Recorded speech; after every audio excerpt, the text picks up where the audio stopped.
You already know they looked you up before they looked at you, before you ever opened your mouth, before you ever showed them what your hands could build or what your mind could carry. They typed your name into a search bar, scrolled through your family tree, and checked if you belonged to someone worth knowing. That is not a conspiracy. That is just Tuesday.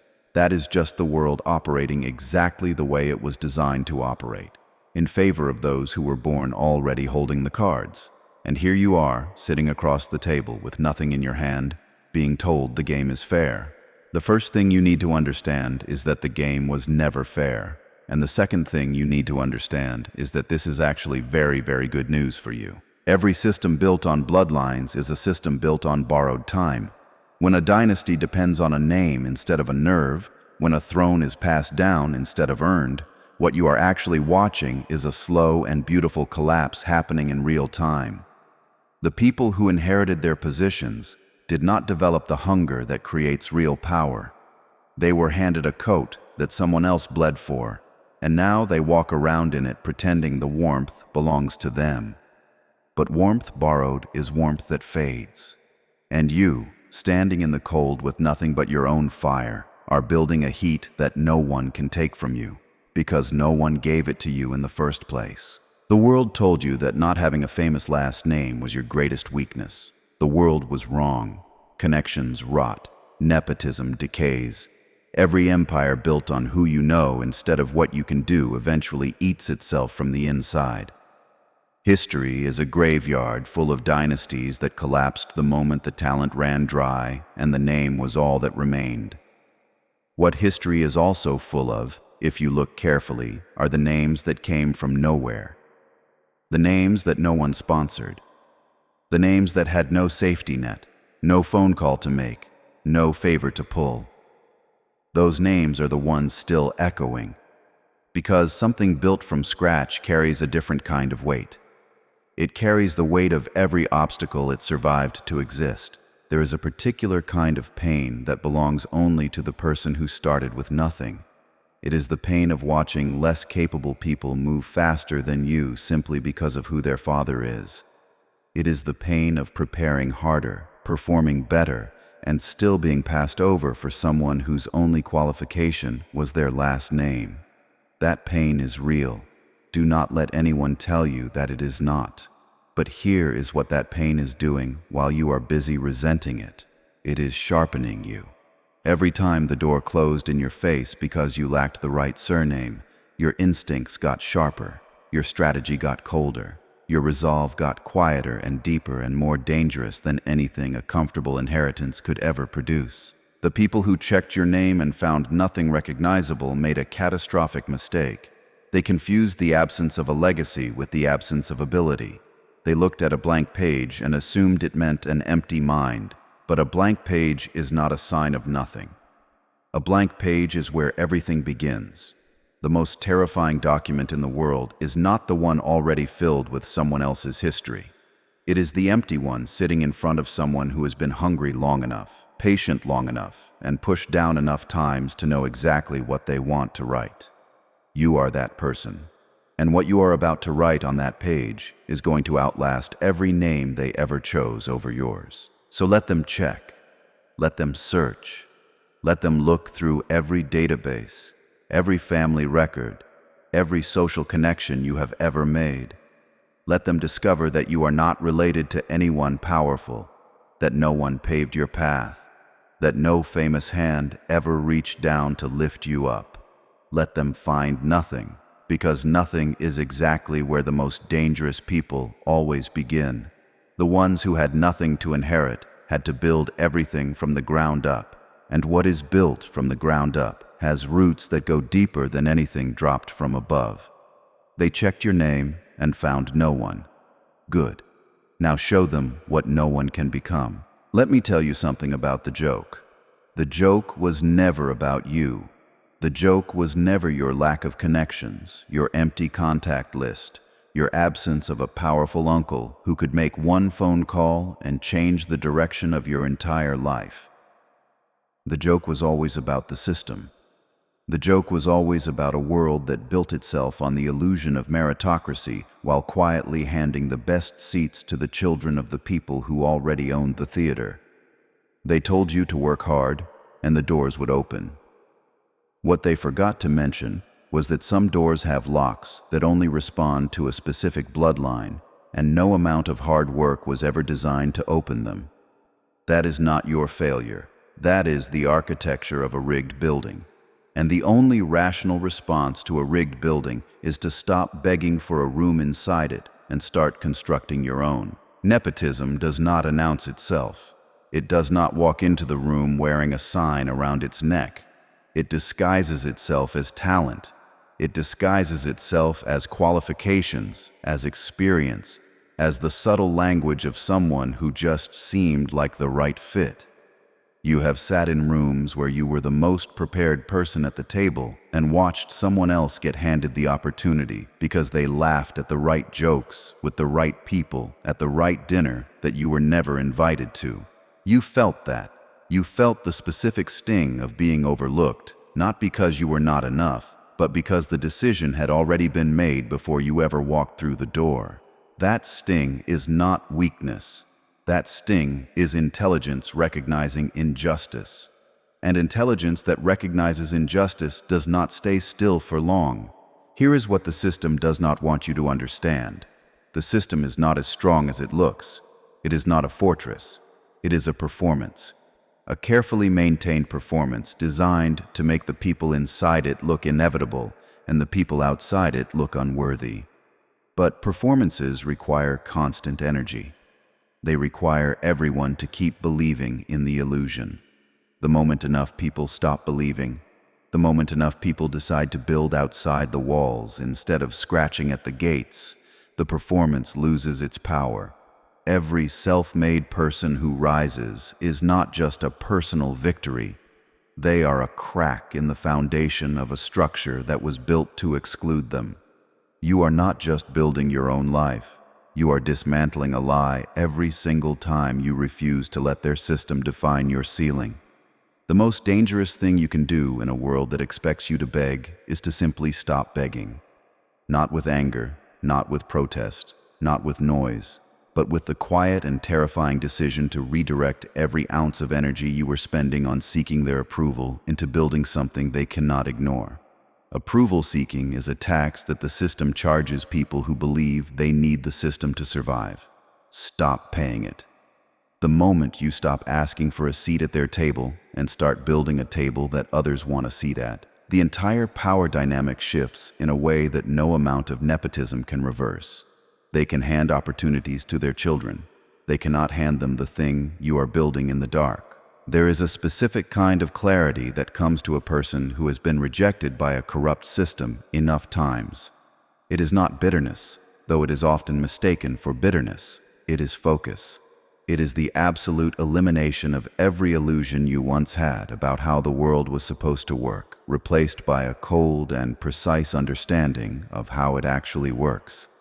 That clarity is a gift. Most people spend their entire lives operating on the assumption that fairness exists and feeling confused and wounded every time it does not show up. You no longer have that confusion. You see the board clearly, and someone who sees the board clearly, who has no illusions left to protect, who knows exactly what they are working against, is the most dangerous kind of player in any game. So stop mourning the connections you were never born with. Stop measuring your starting point against the starting point of people who began the race halfway to the finish line. You were never running the same race. You were never meant to.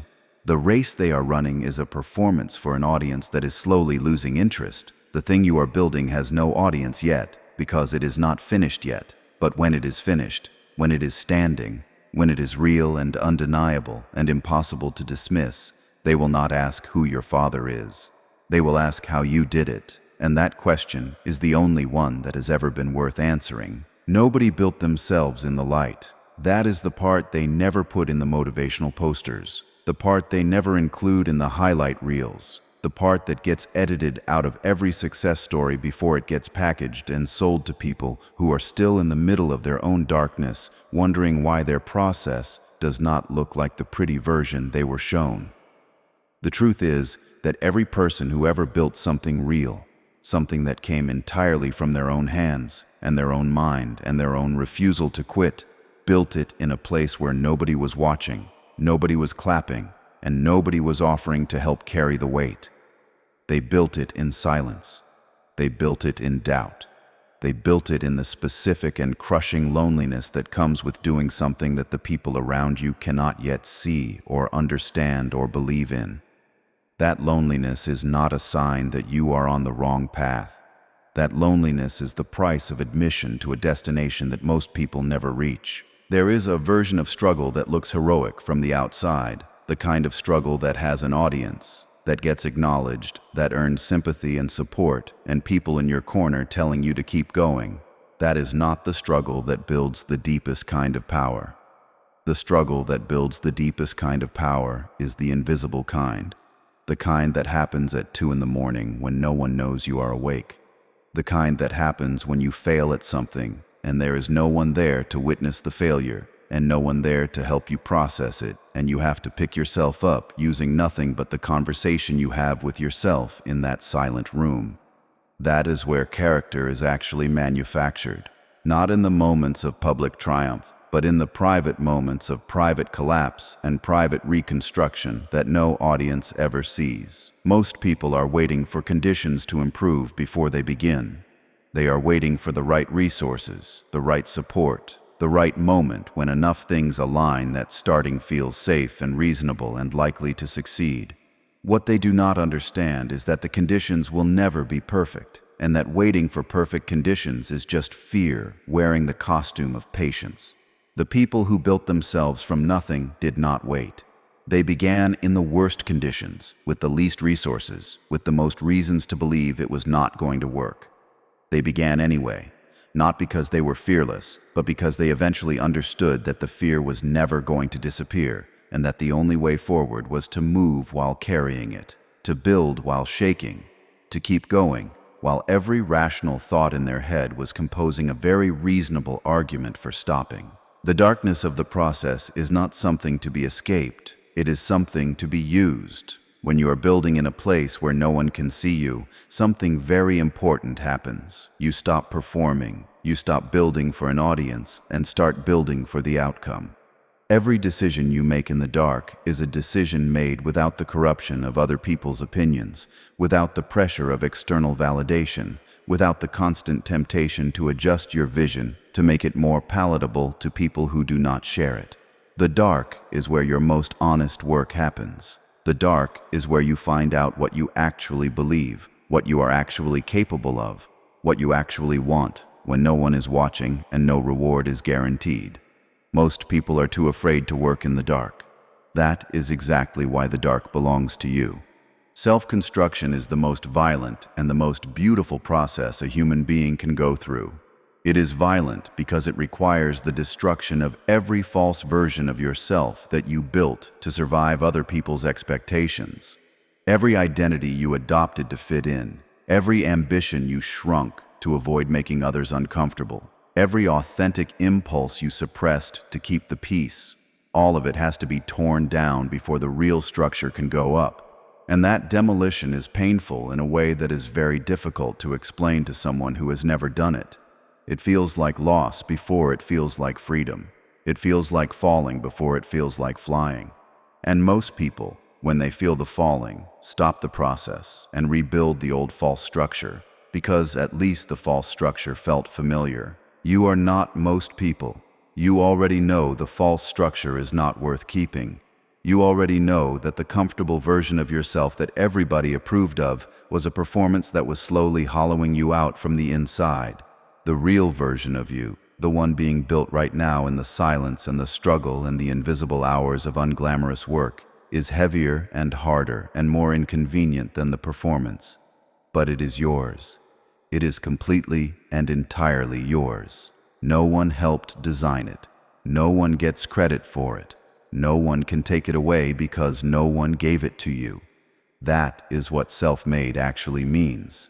Not just financially, not just professionally, but at the deepest level of identity.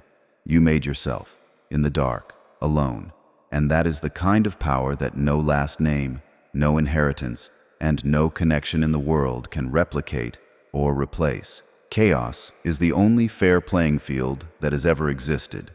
Every other playing field was designed, measured, leveled, and tilted by people who had something to protect. The boardroom was designed to protect the people already sitting at the head of the table. The industry was designed to protect the people who built the walls of the industry. The social hierarchy was designed to protect the people standing at the top of it.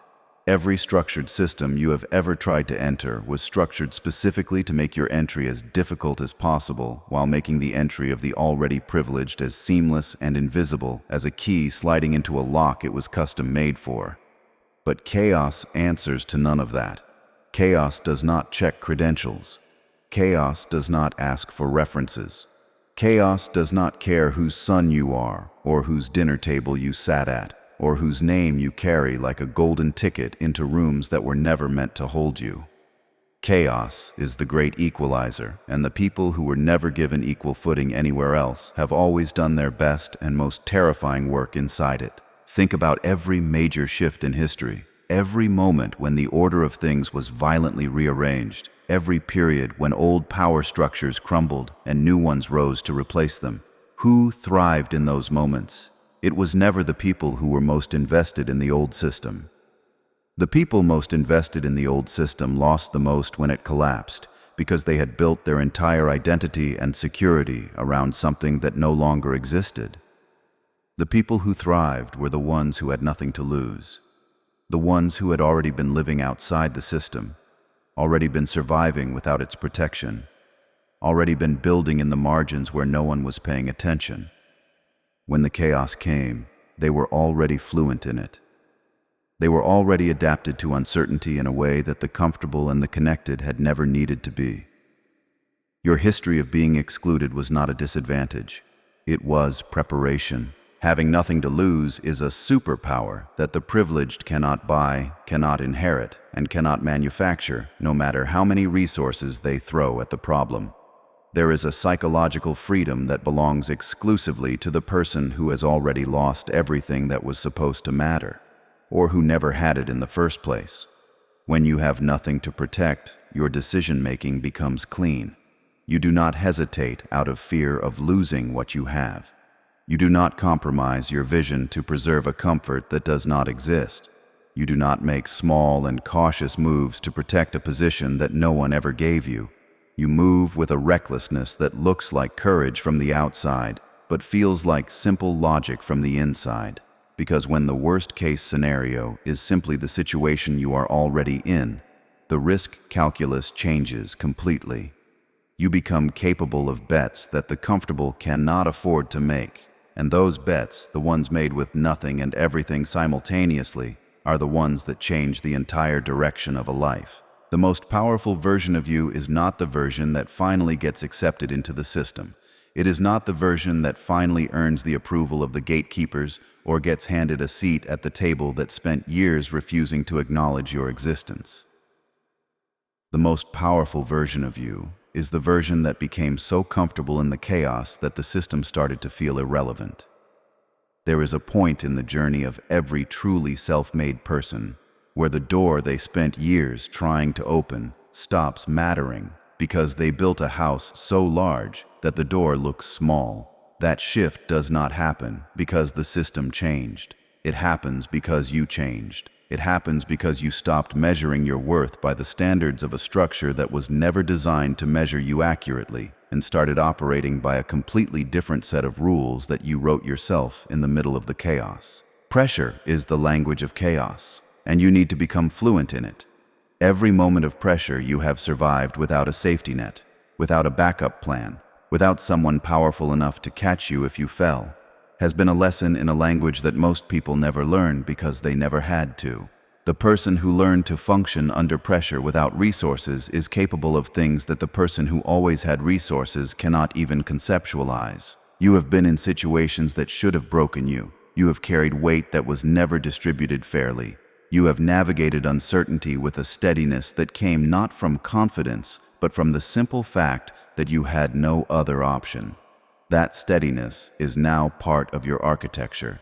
It is built into the way you think, the way you move, the way you respond to problems that send other people into paralysis. So stop looking at the chaos in your life as evidence that something has gone wrong. The chaos was never the problem. The chaos was the curriculum. Every unstable situation you were forced to navigate, every moment when the ground shifted beneath you and you had no powerful hand to grab onto, every period of uncertainty that you survived using nothing but your own intelligence and your own resilience and your own refusal to be consumed by it, all of it was building something inside you that stability never could. The people who grew up with everything had the luxury of comfort, but comfort is a terrible teacher. It teaches you that the world is predictable, that systems are reliable, that the ground will always hold. Chaos taught you the truth. The ground does not always hold. Systems are not reliable.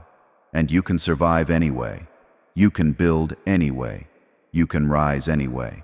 And that knowledge, the deep cellular knowledge of a person who has survived their own chaos and come out the other side still standing, still building, still moving forward, is worth more than every connection and every inherited advantage that was never yours to begin with. You are the bloodline now.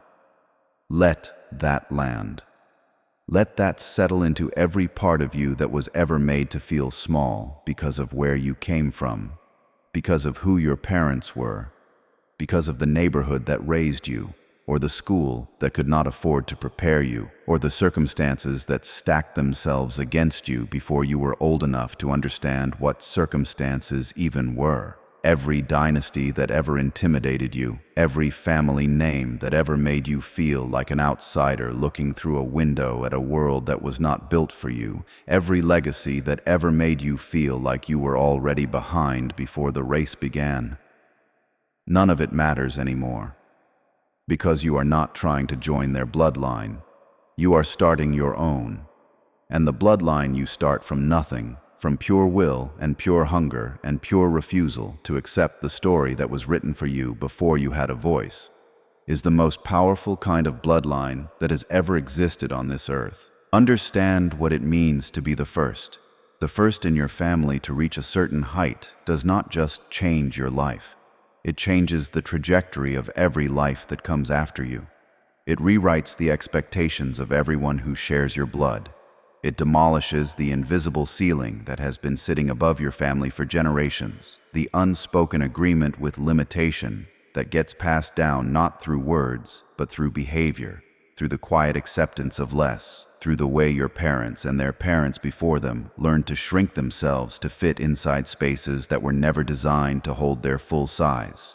When you break through that ceiling, you do not just break it for yourself, you remove it entirely. The people who come after you will not even know it was there, because you will have destroyed it so completely that no trace of it remains. That is not a small thing. That is everything. The weight of being self-made is real, and it deserves to be acknowledged. There is no roadmap for the person who is building something their family has never built. There is no elder to call at midnight when the doubt gets loud, no mentor who has walked this exact path and can tell you with certainty that the next step is safe. You are navigating in the dark without a guide, making decisions with incomplete information, betting on yourself in situations where the data does not yet exist to confirm that the bet is a good one. That is terrifying. And you are doing it anyway. You are doing it with a grace that looks like confidence from the outside, even when it feels like controlled panic from the inside. That is not weakness pretending to be strength. That is strength that has learned to function inside fear instead of waiting for the fear to leave. Legacy is not something you receive. Legacy is something you generate. The people who inherited their legacies did not create them. They maintain them, sometimes well and sometimes poorly. But the original act of creation was never theirs. It belonged to someone further back in the line, someone who at some point also started from nothing, also built from scratch, also had no guarantee that what they were constructing would survive long enough to become something worth inheriting. That original builder is who you are right now. You are not the inheritor. You are the originator. You are the one whose decisions and sacrifices and relentless forward motion will become the foundation that future generations stand on without fully understanding the cost of its construction. They will benefit from what you are doing right now in this dark and difficult and unglamorous season of building, and they may never fully grasp what it took. Build it anyway. The world that checked your name and found nothing recognizable did you the greatest favor it could have possibly done. It freed you.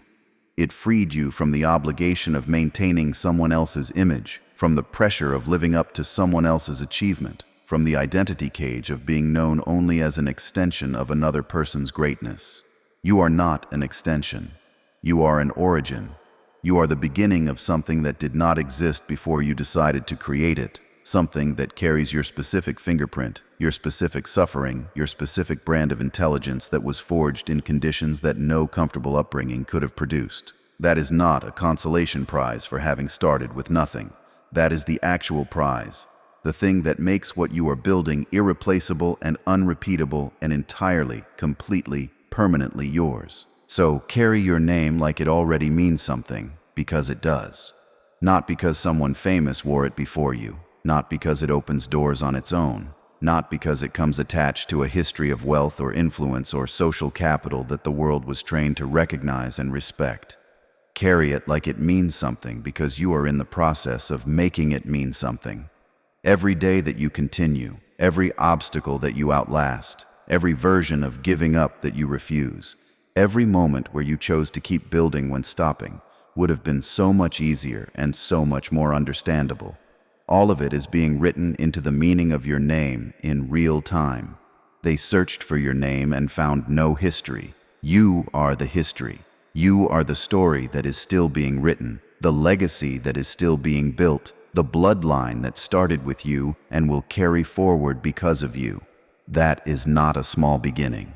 That is the only beginning that has ever produced anything worth remembering.